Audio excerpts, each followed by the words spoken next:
हुआ, लगभग स्टेबल हो चुका था, अपने से पर्स से पैसा भी निकाल के दिया, उसके बावजूद भी क्या हुआ, थोड़ा दूर जाने के बाद फिर दोबारा क्रैश कर दिया, हार्ट चल गया। अगर जो लोग साथ में गया था, जो लेके कहीं जा रहा था या घर ही लेके जा रहा होगा या फिर कहीं ट्रीटमेंट के लिए भागलपुर या वो बड़े हॉस्पिटल ले जाने का प्रयास में हो,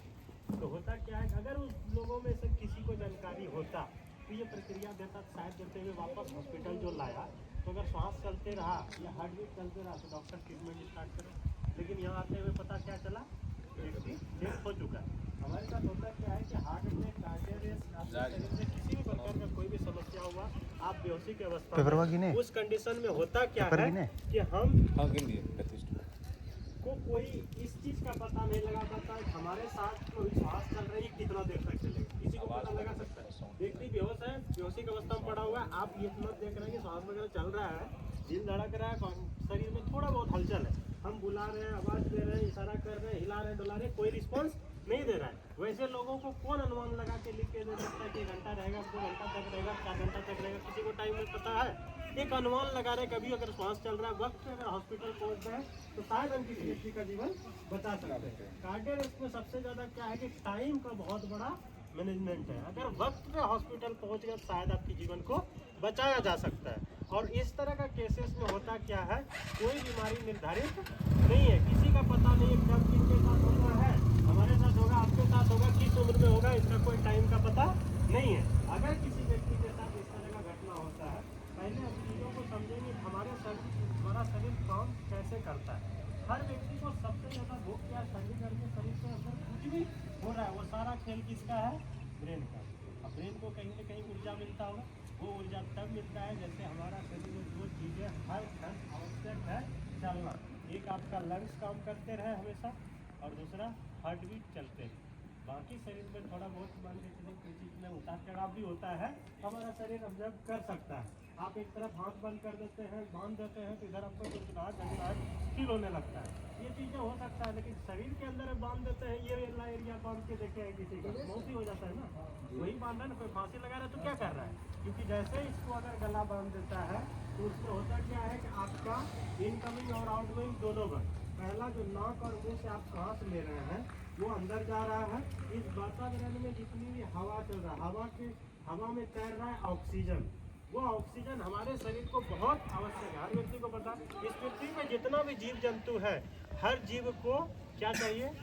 ऑक्सीजन, उसमें से बड़ा जीव हम लोग हैं, और विदाउट ऑक्सीजन का कोई भी जीव इस दुनिया में जी नहीं सकता है। अगर वो स्थान परिवर्तन कर रहा है, उसके अंदर जीवात्मा है तब, और ये चीज़ें तब हो पाएगा जब आपका दो चीज़ें शरीर में हमेशा वर्क करते रहेगा। आप किसी भी उम्र के हैं, कोई भी समस्या है, उसमें ये चीज़ें आवश्यक है। पहला ऑक्सीजन आपका शरीर में मेंटेन होना चाहिए, दूसरा हार्ट बीट आपका प्रॉपर काम करना चाहिए। बोलते हैं ना 1 मिनट के अंदर आपका हार्ट बीट कितना तेज से धड़क रहा है, बहुत ज़्यादा स्पीड धड़क रहा है तो दिक्कत। इसी का चेकअप अभी आप लोग का सबका ECG लगा के चेक किया क्या, चेक करके ये पता लगा जा रहा है कि आपका हार्ट बीट जो चल रहा है उसकी स्पीड क्या है,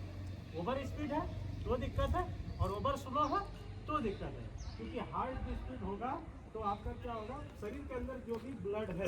वो फिल्टरेंस होकर शरीर के अलग अलग हिस्से को पहुंचाने का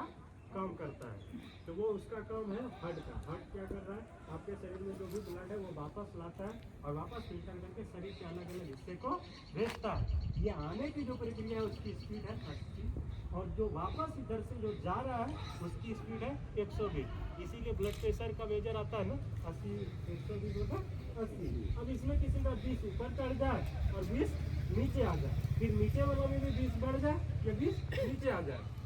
तो मोटामोटी 40 या 150 तक लगभग हर व्यक्ति का नॉर्मल चल सकता है। जैसे 150 से ऊपर है हम हाइपरटेंशन में आ जाते हैं कि हमारा BP हाई होने लगा। इससे होता क्या है कि हमारे शरीर में जो भी नसें हैं, अब नसें कहीं मोटी है, कहीं पतली है, कहीं बहुत पतली है। ब्रेन के अंदर जो नसें हैं वो बाल पे ही पतली पतली है। अगर हमारा BP मान के चलिए 150 के आसपास है, अब कोई हादसा हो गया, कोई तरह का नोनी हो गया, घर में किसी तरह का कोई समस्या हो गया, अचानक हम अपने शरीर को स्टेबल नहीं कर पा रहे, अचानक किसी बात का टेंशन हो गया, तो उस टाइम आपको क्या हो जाएगा कि अचानक आपका BP, आपको हादसा हो जाएगा, अंदर कोई साउंड कर दिया ओवर, कोई चीज ब्लास्ट कर दिया, उस टाइम आपका शरीर क्या करेगा, अचानक आप दिल की गति बहुत ज़्यादा तेज होने के कारण आपका क्रैश